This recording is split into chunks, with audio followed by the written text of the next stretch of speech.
ప్రభు నేను వచ్చుచూ ఉన్నాను, ఇదిగో నేను త్వరగా వచ్చుచున్నాను, వానికి ఇచ్చుటకు నేను సిద్ధపరిచిన జీతము నా వద్ద ఉన్నది అంటూ ఉన్నాడు. అంటే ఒకరోజు యేసుక్రీస్తు తిరిగి వస్తాడని మనకు తెలుసు, బైబిల్ గ్రంథంలో మనం చదువుకున్నాము. అయితే ఆయన వచ్చినప్పుడు మనము ఎలాగా ఉండాలి, ఏ రీతిగా మనం ఉండాలి, ఎలా ఉంటే ఆయన దగ్గర మనం జీతం పొందుకోగలుగుతాము, ఆయన ఇచ్చేటువంటి జీతము ఆ కింద రాస్తూ ఉన్నాడు. నేనే అల్ఫయు ఒమేగయు, మొదటి వాడను కడపటి వాడను, ఆదియు అంతమునై ఉన్నాను. జీవ వృక్షమునకు హక్కు గలవారై ఆ గుమ్మముల గుండా ఆ పట్టణములోనికి ప్రవేశించినట్లు తమ వస్త్రములను ఉదుకుకొని వారు ధన్యులు అంటూ ఉన్నాడు. ప్రభు ఇచ్చేటువంటి జీతం ఏంటంట, మరి ఆ జీవవృక్షమునకు హక్కు మనకి ఇస్తాడు.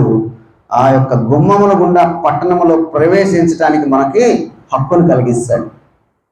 అయితే నేను వచ్చేవరకు మీరు ఆ హక్కును మీరు పొందాలి అంటే మీరు ఎలా ఉండాలంటే మీ యొక్క వస్త్రాలు మీరు ఉదుకుకొని ఉండండి.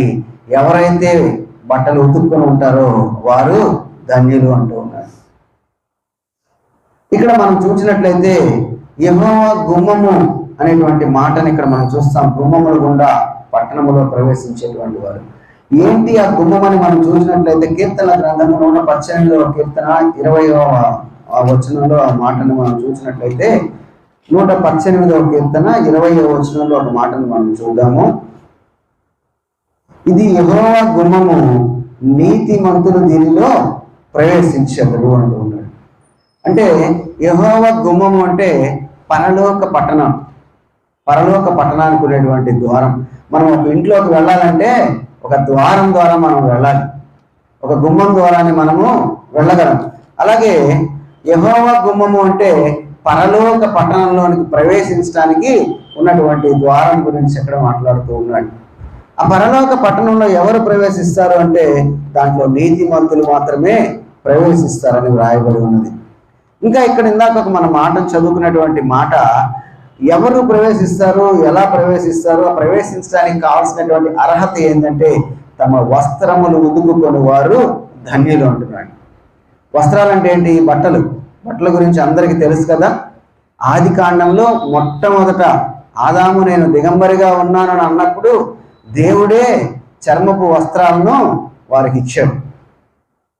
ఈ యొక్క వస్త్రాల వలన, బట్టలు మనం వేసుకోవటం వలన మనకు ఉపయోగం ఏంటి? బట్టలు వేసుకోవటం వలన మన యొక్క సిగ్గును మనం దాచుకోవచ్చు. తర్వాత శరీరాన్ని కాపాడుకోవచ్చు. ఎండాకాలం వచ్చిందనుకోండి తెల్ల బట్టలు వేసుకుంటాం. ఎందుకు అంటే ఆ ఎండ వేడి మనకు తగలకుండా రిఫ్లెక్షన్ అయ్యి కొంతవరకు ఎండ వేడిమి నుండి మనము రక్షించబడతాం. శరీరాన్ని కాపాడుకోవడానికి మనం బట్టలు వేసుకుంటాం. తర్వాత ఒక మంచి వస్త్రములు, వస్త్రధారణ అనేది ఒక మనిషి యొక్క మనస్థితిని మనం అర్థం చేసుకోవడానికి ఉపయోగపడుతుంది. ఇప్పుడు దారిలో అనేక మంది కొద్దిగా మైండ్ ప్రాబ్లం ఉండి అలా ఉండేటువంటి వాళ్ళు ఉన్నారనుకోండి, ఎవరైనా తిరుగుతున్నప్పుడు చూస్తాము, వారు చినిగిపోయినటువంటి బట్టలు వేసుకొని అవి ఒంటి మీద ఉండకుండా వారి ఇష్టానుసారంగా ప్రవర్తిస్తూ తిరుగుతూ ఉంటారు. అంటే అతని యొక్క మానసిక స్థితి సరిగా లేదు. కరెక్ట్గా మన మానసిక స్థితి కరెక్ట్గా ఉన్నప్పుడు బట్టలు కొద్దిగా పక్కపోయిన వెంటనే మనము సరి చేసుకుంటాం. అంటే ఈ దుస్తులు ధరించడం వలన ఒక వ్యక్తి యొక్క మానసిక స్థితి కూడా మనకి అర్థమవుతూ ఉంటుంది. అలాగే కొంతమంది ఆకర్షణ కోసం విలువైన రకరకాలైనటువంటి బట్టల్ని ధరిస్తూ ఉంటారు. అట్లాగే కొన్ని స్థలాలకి వెళ్ళినప్పుడు మనకి ఆ బట్టల్ని బట్టి కూడా విలువ అనేది వస్తుంది. ఇప్పుడు సపోజు దైవ సేవకులు ఉన్నారనుకోండి, మంచి తెల్లటి బట్టలు, శుభ్రమైనటువంటి బట్టలు వేసుకొని వస్తారు. అలాగే ఎవరో ఏదో వేసుకున్నట్టు ఏదో విచిత్రమైనటువంటి వస్త్రధారణ చేసుకొని వస్తే ఆ దైవజనుడికి విలువ ఉంటుందా? ఉండదు.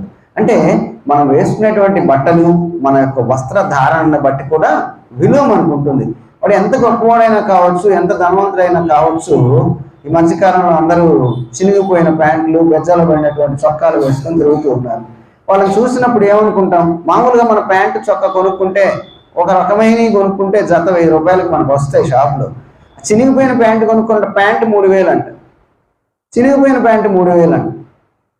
అలా ఉంది మరి పరిస్థితి.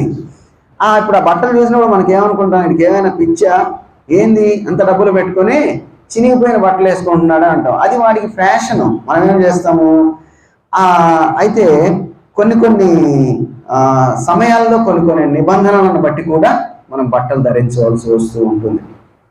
అట్లాగా ఆ దుస్తుల యొక్క విలువ మానవునికి దుస్తులు వేసుకోవటం వలన అనేకమైనటువంటి ఉపయోగాలు, అనేకమైనటువంటి విలువలు ఉంటాయి అన్నమాట. ఇప్పుడు మనం పోల్చుకొని చూసుకుంటే ఇక్కడ చదువుకున్నటువంటి మాటను మనం చూసుకుంటే, తమ యొక్క వస్త్రములను ఉతుకుకుని వారు ధన్యులు అని అక్కడ రాయబడి ఉంది. ఎందుకు? ఆ పరలోక పట్టణంలో ప్రవేశించాలంటే తమ యొక్క వస్త్రాలను ఉతుక్కోవాలి అంటున్నాడు. ఇప్పటి వరకు మనం చెప్పుకున్నాము, బట్టలు దేనికి మనం ఉపయోగపడతాయి అంటే శరీరాన్ని కాపాడుకోవడానికి ఉపయోగపడతాయి. దుస్తులు శరీరాన్ని కాపాడుకోవడానికి ఉపయోగపడతాయి. అలాగే మనము ఈ రీతిగా ఉన్నాము అంటే, మనం బ్రతికున్నామంటే, చలిస్తున్నామంటే, ఆలోచిస్తున్నామంటే మన శరీరంలో ఏముందో తెలుసా? ఒక ఆత్మను దేవుడు మన శరీరంలో ఉంచాడు. ఆ ఆత్మ మన శరీరంలో ఉంది. ఆ ఆత్మని కాపాడటానికి మనం శరీరాన్ని దేవుడు మనకు ఇచ్చాడు. ఆత్మని పరిశుభ్రంగా ఉంచడానికి దేవుడు మనకు శరీరాన్ని ఇచ్చాడు. మరి బట్టలను బట్టి శరీరానికి ఏ రకమైనటువంటి విలువైతే వస్తుందో, శరీరాన్ని బట్టి ఆత్మకు మేలు జరుగుతుంది. బట్టలు వేసుకున్నందువలన మన శరీరం ఎలాగైతే కాపాడబడుతూ ఉందో, అలాగే మరి శరీరమును బట్టి శరీరాన్ని మనం కాపాడుకుంటూ ఉన్నప్పుడు ఆత్మకు మేలు జరుగుతూ ఉంది. అందుకే చెప్తాడు దేవుని యొక్క వాక్యములో, కేతీలకు రాసినటువంటి 2వ పత్రిక 5వ అధ్యాయంలో మనము కొన్ని మాటలు మనం చూసినట్లయితే, అక్కడ పౌలు గారు కొరింథీయులకు పత్రిక రాస్తూ చెప్తూ ఉన్నాడు, భూమి మీద మన గుడారమైన ఈ నివాసము శిథిలమైపోయినను అంటూ ఉన్నాడు. భూమి మీద మన గుడారమైన ఈ నివాసము శిథిలమైపోయినను అంటే, భూమి మీద మనం ఉండడానికి దేవుడు ఒక నివాసాన్ని ఇచ్చాడు. ఆ నివాసము మన శరీరంగా పోల్చి చెప్తా ఉన్నాడు. భూమి మీద మన గుడారమైన ఈ నివాసము శిథిలమైపోయినా కూడా దేవుని చేతి పని కాక దేవుని చేత కట్టబడినదియు నిత్యమైనది అయిన నివాసము పరలోకమందు మనకున్నది. ఇప్పుడు ఇక్కడ ఈ శరీరాన్ని విడిచిపెట్టి వెళ్ళిపోతున్నామా? వెళ్ళిపోయిన తర్వాత పరలోకంలో ఒక నివాసం ఉంది అంటే ఇంకా మనకు అర్థం కావాలంటే, ఈ నివాసాన్ని ఎలా విడిచిపెట్టి వెళ్తామంటే, మనకి తెలియకుండానే ఒక్కొక్కసారి కొన్ని మాటల్లో మనము మాట్లాడుతూ ఉన్నాం. సపోజ్ మన ఇజ్రాయెల్ గారు ప్రభువుని నిద్రించారు. ఆ రోజు మేము చూసినప్పుడు మా ఇద్దరితో మాట్లాడారు. ఆయన పోతూ నవ్వుతూ వెళ్ళిపోయాడు బండి మీద వెళుతూ. ఇంకా ఆయన ఇంటికి వెళ్ళిన 5 నిమిషాలకి ఆ వార్తని విన్నప్పుడు మనం అనుకున్నాం, అరే ఇప్పుడు దాకా ఇజ్రాయెల్ గారు ఇక్కడే ఉన్నారు కదా, మనతో మాట్లాడారు కదా, ఇంతలోనే వెళ్ళిపోయారా అంటే మనకు తెలియకుండానే ఒక మాటను మనం పలుకుతున్నాము. మనలో ఏదో ఉన్నది ఒక శక్తి అని, అది వెళ్ళిపోయింది. మనకున్నటువంటి పేరు ప్రతిష్టలు అన్నీ కూడాను దానికేనండి. ఉన్నారు కదా అక్కడ అంటే, అరే అది ఎట్లా అవుతుంది? అది వారి యొక్క శవం అంటారు, వారి యొక్క బాడీ అంటున్నారు. మరి పేరు చెప్పబడినటువంటి వ్యక్తి ఏడంటే వెళ్ళిపోయాడు. ఇప్పటివరకు నాతో మాట్లాడాడు, వెళ్ళిపోయాడు అంటున్నాడు. అంటే అదే అక్కడ చెప్తూ ఉన్నాడు, భూమి మీద మన నివాసమైనటువంటి ఈ గుడారం శిథిలమైపోయినా కూడా పరలోకంలో దేవుని చేత కట్టబడినటువంటి ఒక నిత్యమైనటువంటి నివాసము మనకు ఉంది అంటున్నాడు. అంటే మనలో నుంచి ఈ శరీరంలోంచి ఏదో వెళ్ళిపోతుంది, ఈ శరీరంలో ఏదో ఉన్నది అని మనము అర్థం చేసుకోవాల్సినటువంటి అవసరం ఉంది. అంతేకాకుండా కింద వచనాల్లోకి మనం వస్తే 9వ వచనంలో మనం చెప్తే, కావున దేహమందున్నను దేహము విడిచినను ఆయనకు ఇష్టలై ఉండవలనని మిగుల అపేక్షించుచున్నాను అని చెప్తున్నాడు పౌలు గారు. అంటే ఈ యొక్క గుడారమైనటువంటి దేహంలో ఉన్న దేహాన్ని విడిచినా కూడా దేవునికి నేను ఇష్టంగా ఉండాలి అని ఆయనకి కోరిక కలిగి ఉన్నాడంట.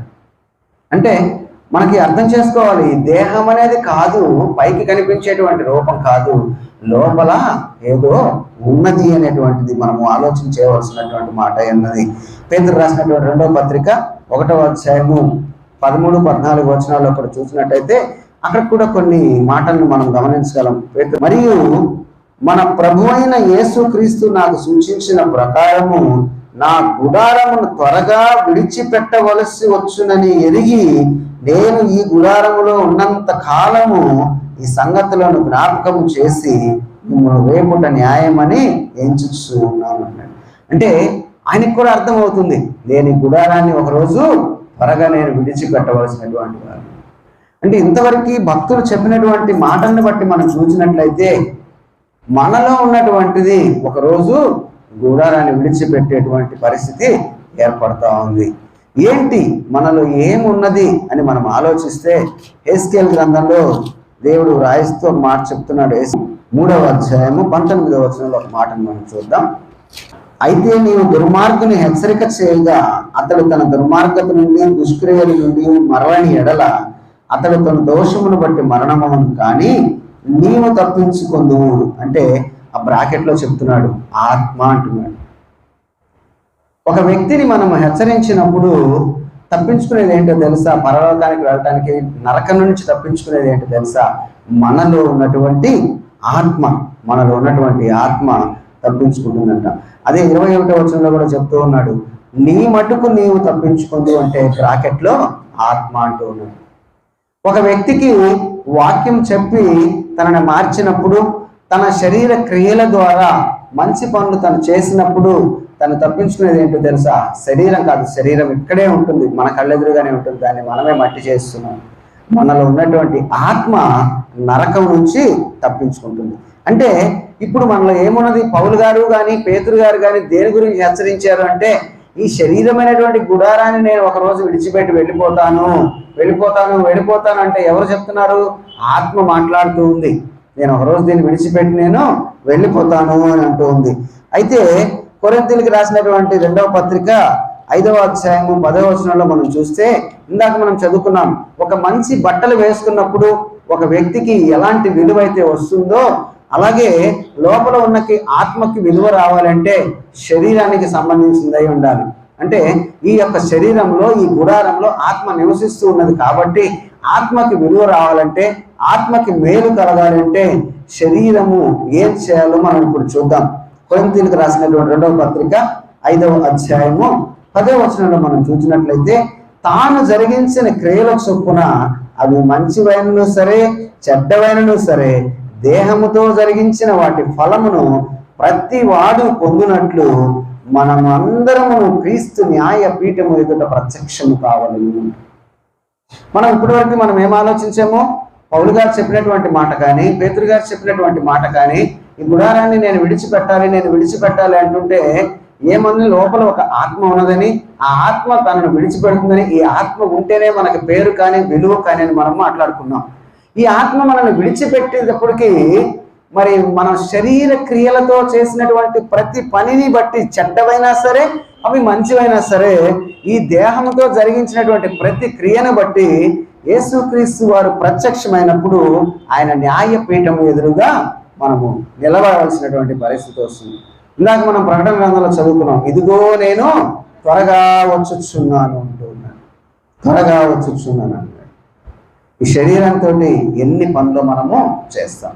అయితే ఆయన వచ్చినప్పుడు, ఆయన ఎదురుగా మనం నిలబడినప్పుడు, ఆయన ఎదురుగా మనము న్యాయపీఠంలో ఆయన దగ్గర మనకి ఒక జీతాన్ని మనం పుచ్చుకోవాలంటే మనము చేయకూడనటువంటి కార్యాలు ఏంటో ఈ వేళ మనం చూద్దాం.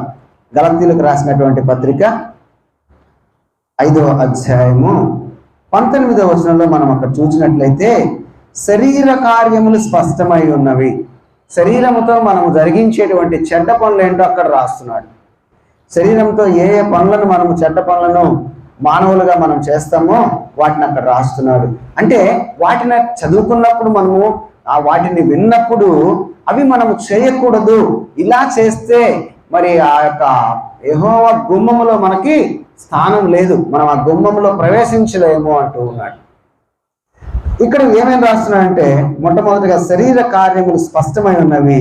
అవేవనగా 1 జారత్వము, 2 అపవిత్రత, 3 కాముకత్వము, విగ్రహారాధన, అభిచారము, ద్వేషములు, కలహము, మత్సరములు, క్రోధములు, కక్షలు, భేదములు, విమతములు, అసూయలు, మత్తతలు, అల్లరితో కూడినటువంటి ఆటపాటలు. ఇవన్నీ శరీరము ద్వారా ఆత్మకు నష్టం కలిగించేటువంటి కార్యాలు.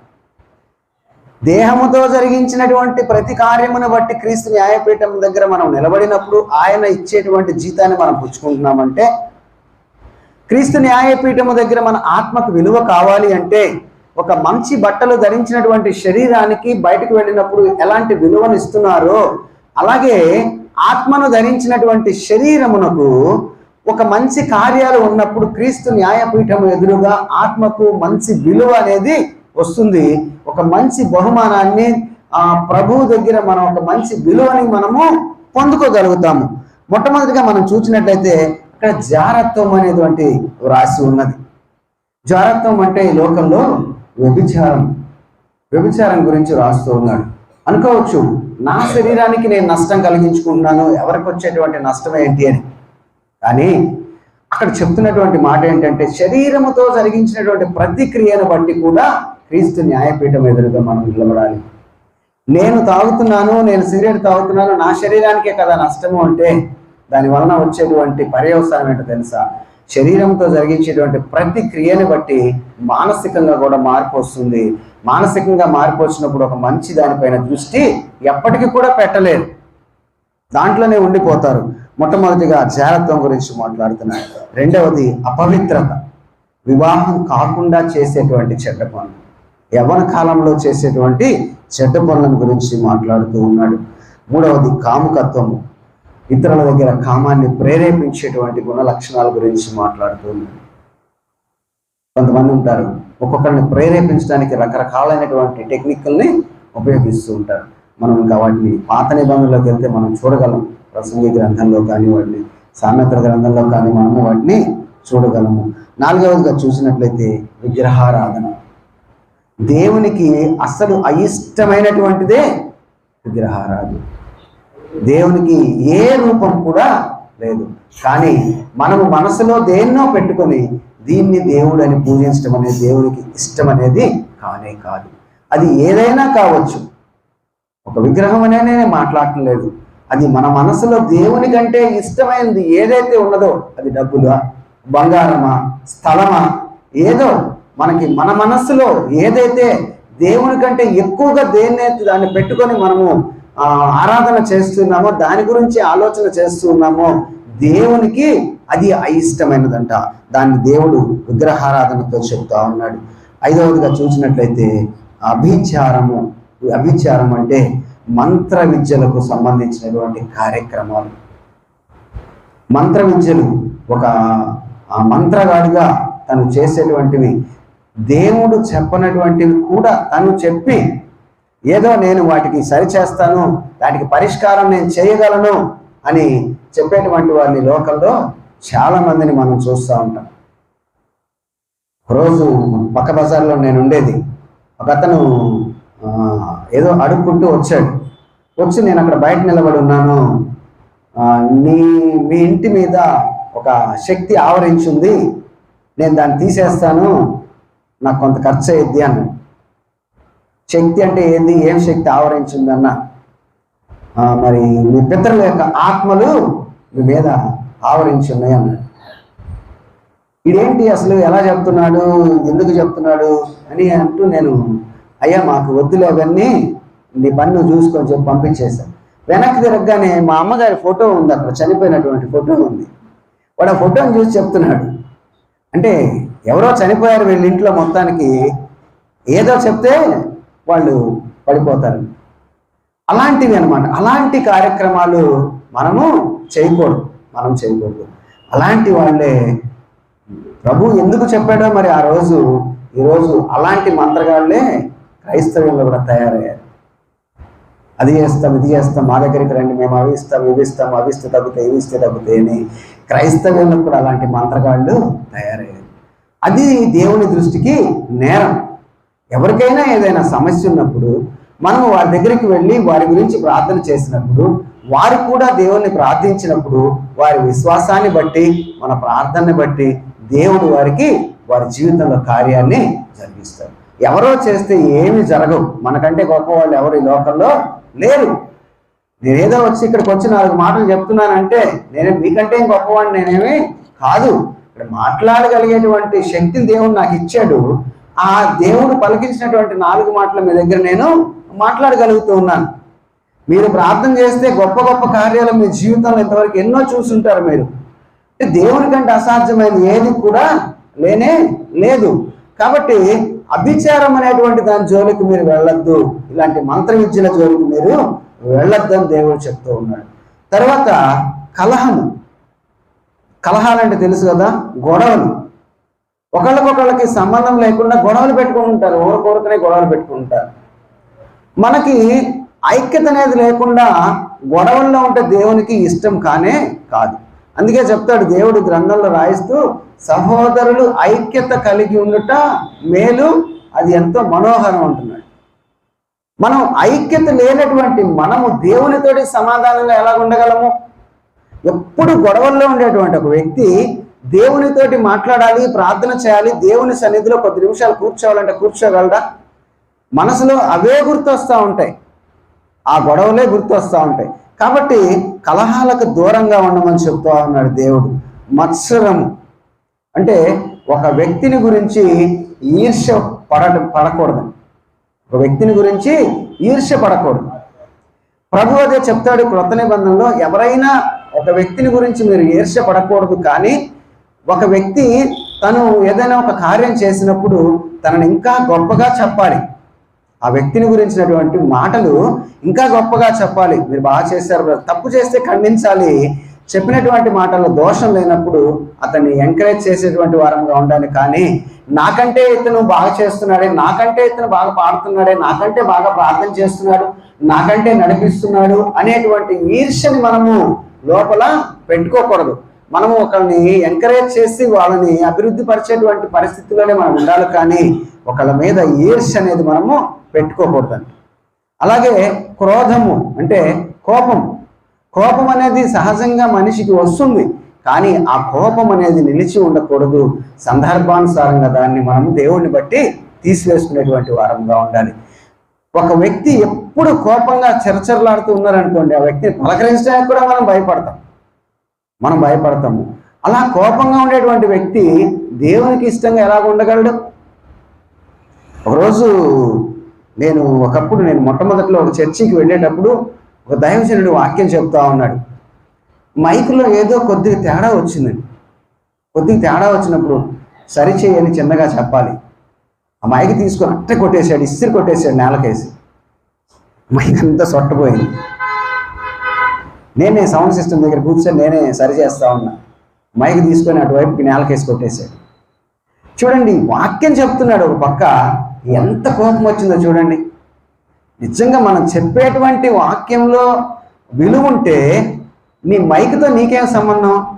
ఆత్మీయంగా నువ్వు నడుస్తూ ఉన్నప్పుడు, ఆత్మీయంగా దేవుడు నడిపిస్తూ ఉన్నప్పుడు వాక్యంతో నడుస్తూ ఉంటావు. అట్లాగే మైక్ కొద్దిగా బాగాలేదని మైక్ తీసుకొని నేలకేసి కొట్టేశాడు.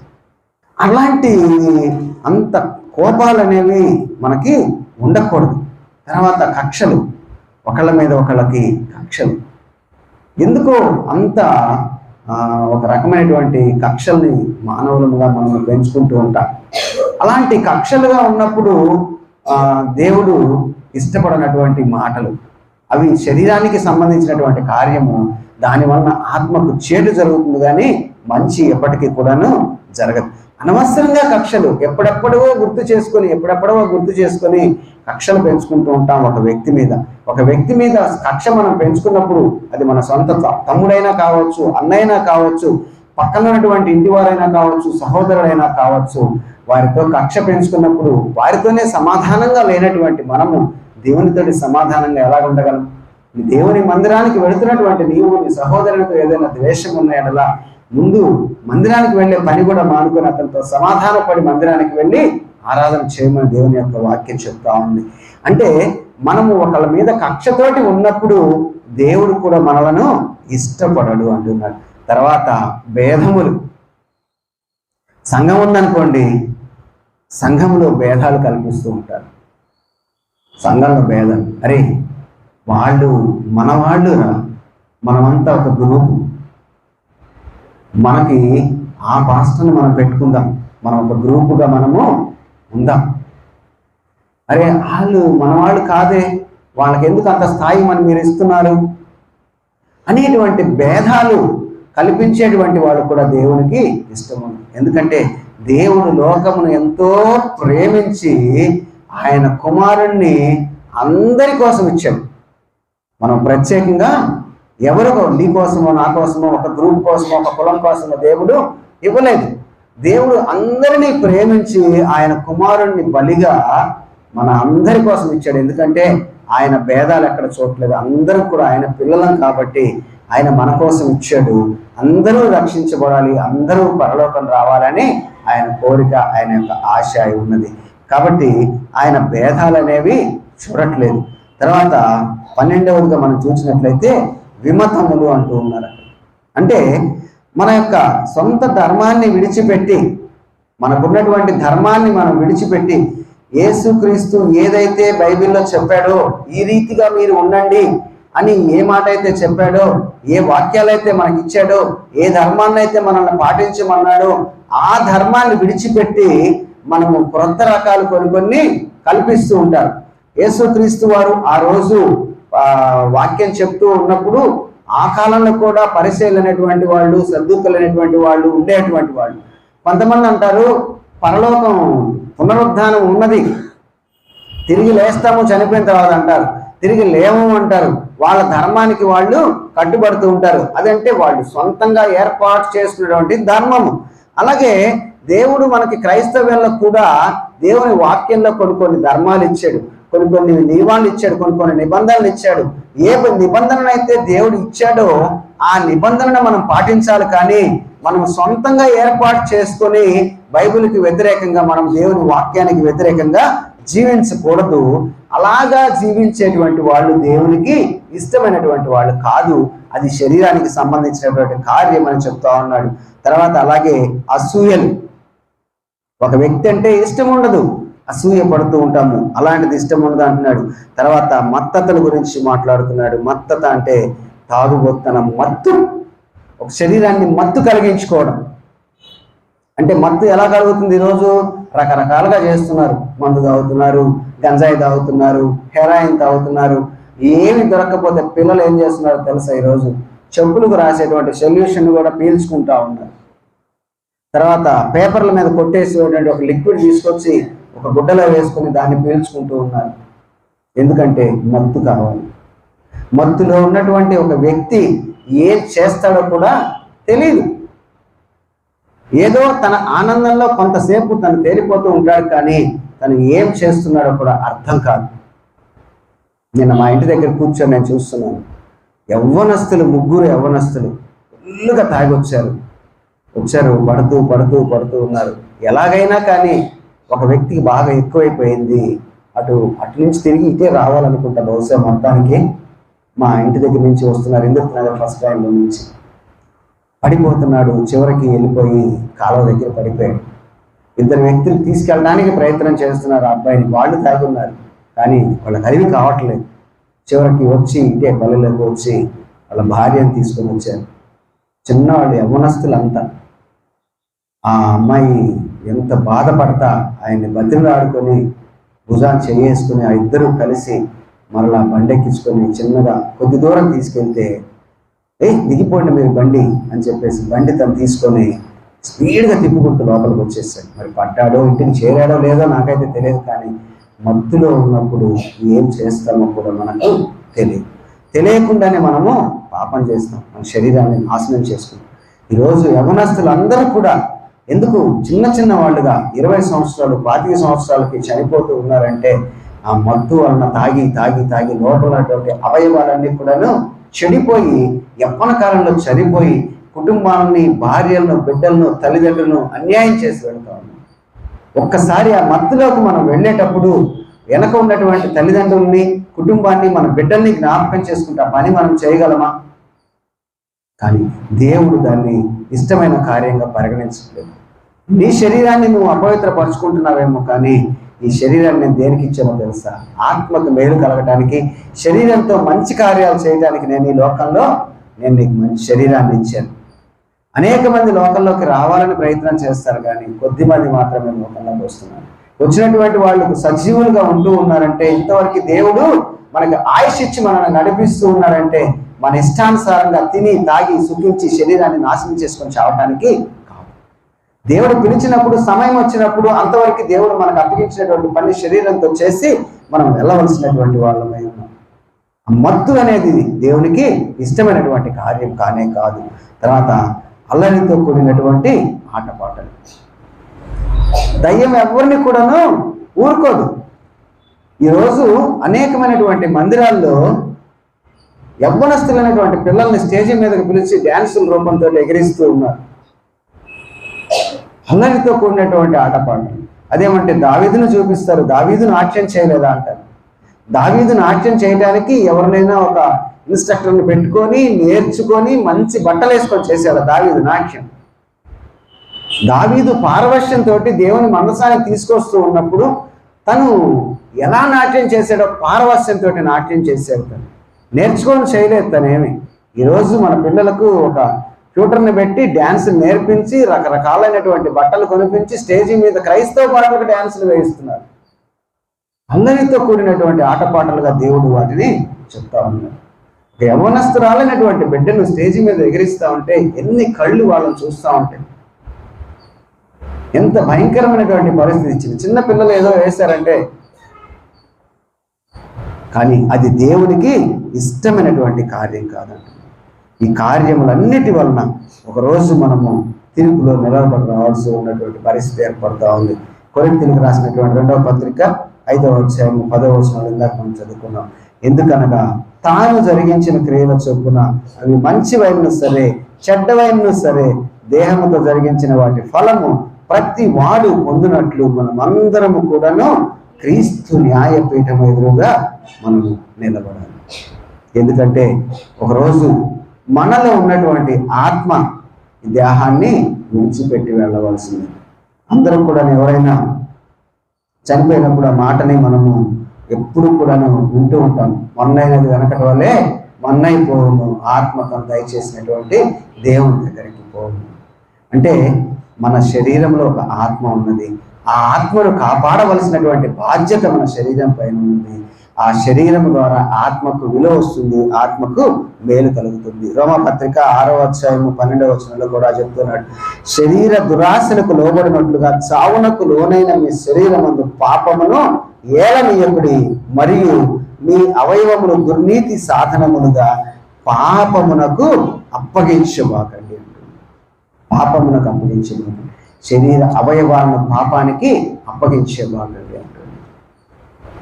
దేవుడు మన శరీరాన్ని లోపల అభివృద్ధి చేస్తూ ఉండగా తల్లి గర్భంలో కాలు, చెయ్యి, కన్ను, ముక్కు, నోరు, చెవులు అన్ని వస్తూ ఉండగా ఒక్కొక్క దాని గురించి దేవుడు, మన అవయవాల గురించి దేవుడు తన గ్రంథంలో రాసుకుంటూ, నా కుమారుడు నా కుమార్తె లోకంలోకి వస్తూ ఉన్నాను, ఆత్మనిచ్చి వాళ్ళని పంపిస్తున్నాను, నేను ఇచ్చినటువంటి అవయవాలతోటి నన్ను మహిమపరిచేటువంటి వాళ్ళుగా వాళ్ళు ఉండాలి అంటూ ఉన్నాను. అందుకే ముందాక రాసుకున్నటువంటి ప్రకటన గ్రంథము 22వ అధ్యాయము 14వ వచనం దగ్గరికి మరలా మనం వెళ్దాం ఒకసారి. జీవ వృక్షమునకు హక్కు గలవారై గుమ్మముల గుండా ఆ పట్టణములోనికి ప్రవేశించినట్లు తమ వస్త్రములను ఉదుపుకొని వారు ధన్యులు. శరీరానికి బట్టల్ని వస్త్రాలుగా మనం చూసుకుంటే, ఆత్మకి వస్త్రంగా దేన్ని ధరించాము? ఇప్పుడు మనము శరీరాన్ని ధరించాము. దాన్ని ఎలా ఉతుక్కోవాలంట? బట్టల్ని తెలుపు చేసుకోవాలంటే సబ్బు పెట్టి ఉతుక్కుంటాం. శరీరాన్ని ఉతుక్కోవాలంటే ఎలాగ? ఇప్పుడు మన ఆత్మకు మనకి శరీరాన్ని ఇచ్చినప్పుడు ఆయన ఆత్మని కాపాడటానికి శరీరాన్ని శుద్ధి చేసుకోవాలంటే, శరీరం అంటే పై రూపం కాదు, కానీ మనలో ఉన్నటువంటి ఆలోచనలు, మనలో ఉన్నటువంటి మనస్సును మనం శుద్ధి చేసుకోవాలంటే ఎలా చేసుకోవాలో ఒకసారి మనం ఆలోచన చేసినట్లయితే ప్రకటన గ్రంథము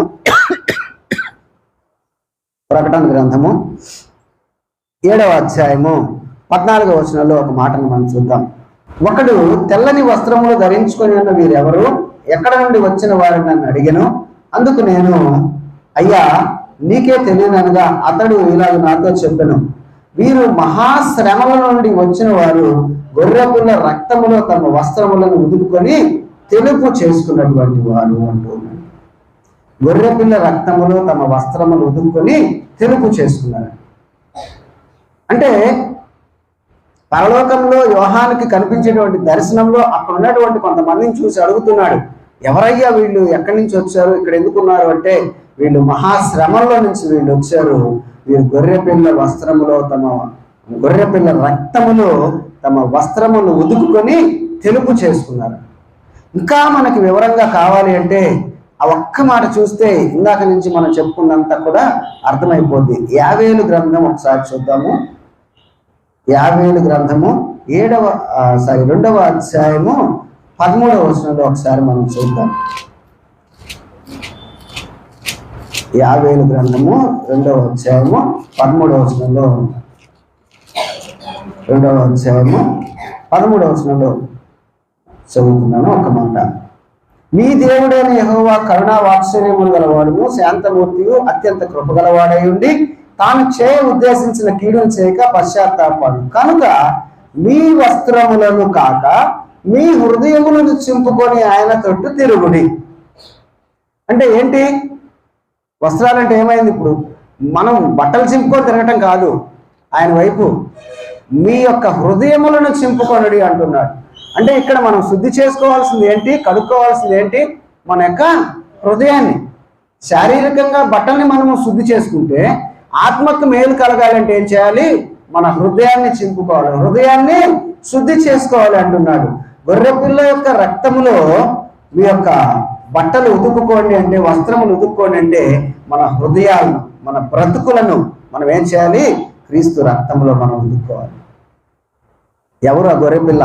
యోహాను సువార్తలో చెప్తాడు, ఆయన లోక పాపములు మోసుకొని పోవచ్చున్న దేవుని గొర్రెపిల్ల ఆయనే. 1వ అధ్యాయం అంటాడు. యేసుక్రీస్తు గురించి బాప్తిస్మం ఇచ్చి యోహాను చూపిస్తూ మాట్లాడుతున్నాడు. ఆయనే మనందరి కోసం, మన పాపాల నిమిత్తము పరలోకం నుంచి, తండ్రి దగ్గర నుంచి మన కోసం దిగి వచ్చాడు. ఎవరైతే ఆయన యొక్క రక్తంలో మన యొక్క బ్రతుకుల్ని ఉతుక్కుంటారో, మన బ్రతుకుల్ని సరిచేసుకుంటారో వారికి పరలోక పట్టణంలో స్థానం ఏర్పడుతుంది. దేవుని గుమ్మములో ప్రవేశించేటువంటి హక్కు వారికి ఉంటుంది. అక్కడే చెప్తాడు, ఎవరైతే ఆయన యొక్క రక్తములో తమ బ్రతుకుల్ని ఉతుకుకొని తమ హృదయాన్ని సరిచేసుకుంటారో, కింద చెప్తా ఉన్నాడు 7వ అధ్యాయము, ప్రకటన గ్రంథం 7వ అధ్యాయంలో, వారికి దేవుని సింహాసనం ఎదుట ఉండి రాత్రి మొగళ్ళు ఆయన ఆలయంలో వాళ్ళు సేవిస్తూ ఉంటారు. ఆ యొక్క గుమ్మములో ప్రవేశించడానికి అర్హత కలిగినటువంటి వారై ఎల్లకాలము కూడా దేవుని మందిరంలో ఉండి వాళ్ళు సేవిస్తూ ఉంటారు. యెహోవా సింహాసనాసీనుడైన వాడు తానే తన గుడారమును వారి మీద కప్పును. వారికి ఇక మీదట ఆకలి అయినను దాహమైన ఉండదు, సూర్యుని ఎండ అయినను వడగాలి అయిన వారికి తగులదు. ఎలయనగా సింహాసనం మధ్య నుండి గొర్రెపిల్ల వారికి కాపరి అయి జీవజలముల బుగ్గల యొద్దకు వారిని నడిపించును. దేవుడే వారి కన్నుల నుండి ప్రతి బాష్ప బిందువును తుడిచివేయును. సూర్యుని ఎండను వడగాలి అయిన తగదు. రాత్రి అన్న మాట చెప్తుంటే నాకు ఇప్పుడు గుర్తొచ్చింది. ఎట్లా ఉన్నారు? నేను 20 days అయింది ఊరికి వెళ్ళిపోయి, 20 రోజులు అయింది ఊరికి వెళ్ళి. రాత్రి చర్చిలో కలిసి అడిగాను, జీవయ్యన్న ఎట్లా ఉన్నారు? ఎట్టున్నావులే, బాగాలేదులే, నాకు అసలు నా పరిస్థితి బాగాలేదు, ఈ ఎండకి ఇంట్లో తట్టుకోలేకపోతున్నాను అంటున్నాడు. దేవుడు అంటున్నాడు, చూడండి, దేవుడు ఎండ గురించి వడగాలి గురించి కూడా అంటే ఇదంతా తప్పించుకొని శాశ్వత కాలం ఆయన దగ్గర ఉండాలంటే మనం ఏం చేయాలి? బ్రతుకుల్ని క్రీస్తు రక్తంలో ఉతుక్కోవాలి. మన బొట్టలను శుద్ధి చేసుకోవడానికి సోపుతోటి ఎలాగైతే మనం కడుక్కుంటామో, మనం కూడా ఏం చేయాలి? మన బ్రతుకుల్ని మార్చుకోవడానికి క్రీస్తు రక్తంలో మనము ఉతుక్కోవాలి. క్రీస్తు రక్తంలో ఎలాగ ఉతుక్కోవాలి అంటే ఆయన ఒకటే మాట చెప్తున్నాడు. 1 యోహాను పత్రిక 1వ అధ్యాయము 7 నుంచి 9 వచనాల వరకు మనం చదువుకొని ముగించుకొని ప్రార్థన చేసుకుందాం. 7వ వచనం నుంచి మనం చదువుకుందాం. అయితే ఆయన వెలుగులోనున్న ప్రకారమే మనం వెలుగులో నడిచినలా మనము అన్యోన్య సహవాసము కలవారమై ఉందుము. అప్పుడు ఆయన కుమారుడైన క్రీస్తు యేసు రక్తము ప్రతి పాపము నుండి మనలను పవిత్రులుగా చేయను. మనము పాపము లేని వారమని చెప్పుకొని ఎడల మనలను మనమే మోసపుచ్చుకుందుము, మరియు మనలో సత్యం ఉండదు. మన పాపములను మనము ఒప్పుకొని ఎడల ఆయన నమ్మదగిన వాడు, నీతిమంతుడు కనుక ఆయన మన పాపమును క్షమించి సమస్త దుర్నీతి నుండి మనలను పవిత్రులుగా చేయి. మనం ఏం చేసేమో శరీరంతో మనకు తెలుసు, మనకు మనసులో ఆలోచన ఉంటుంది. అవన్నీ కూడాను ప్రభువు దగ్గరికి వెళ్ళి ఒప్పుకుంటే ఆయన రక్తములో కడిగి మనల్ని శుద్ధి చేస్తాడు. లేదు నేను మంచివాడిని, నేనే పాపము చేయలేదని అనుకుంటే మరి మనల్ని మనమే మోసపుచ్చుకునేటువంటి వాళ్ళు. చెప్తా ఉన్నాడు, ఎవరైతే తమ బట్టల్ని ఉతుక్కుంటారో, తమ వస్త్రమును ఉతుకుకొని వారు ధన్యులు, వారికి జీవవృక్షమునందు హక్కు వస్తుంది, యెహోవా గుమ్మములో వాళ్ళకి ప్రవేశం ఉంటుంది. పరలోక ప్రవేశానికి ఎవరు అర్హులు అంటే క్రీస్తు రక్తములో తమ పాపములను ఉతుకుకొని సరిచేసుకొని కడుగుకొని తమ బ్రతుకులను బాగు చేసుకుంటారో వారు ధన్యులు అంటున్నాడు. తమ వస్త్రమును ఉదుక్కొని వారు ధన్యులు, వారికి పరలోక పట్టణంలో ప్రవేశం ఉంటుంది, జీవవృక్షంలో హక్కు ఉంటుంది.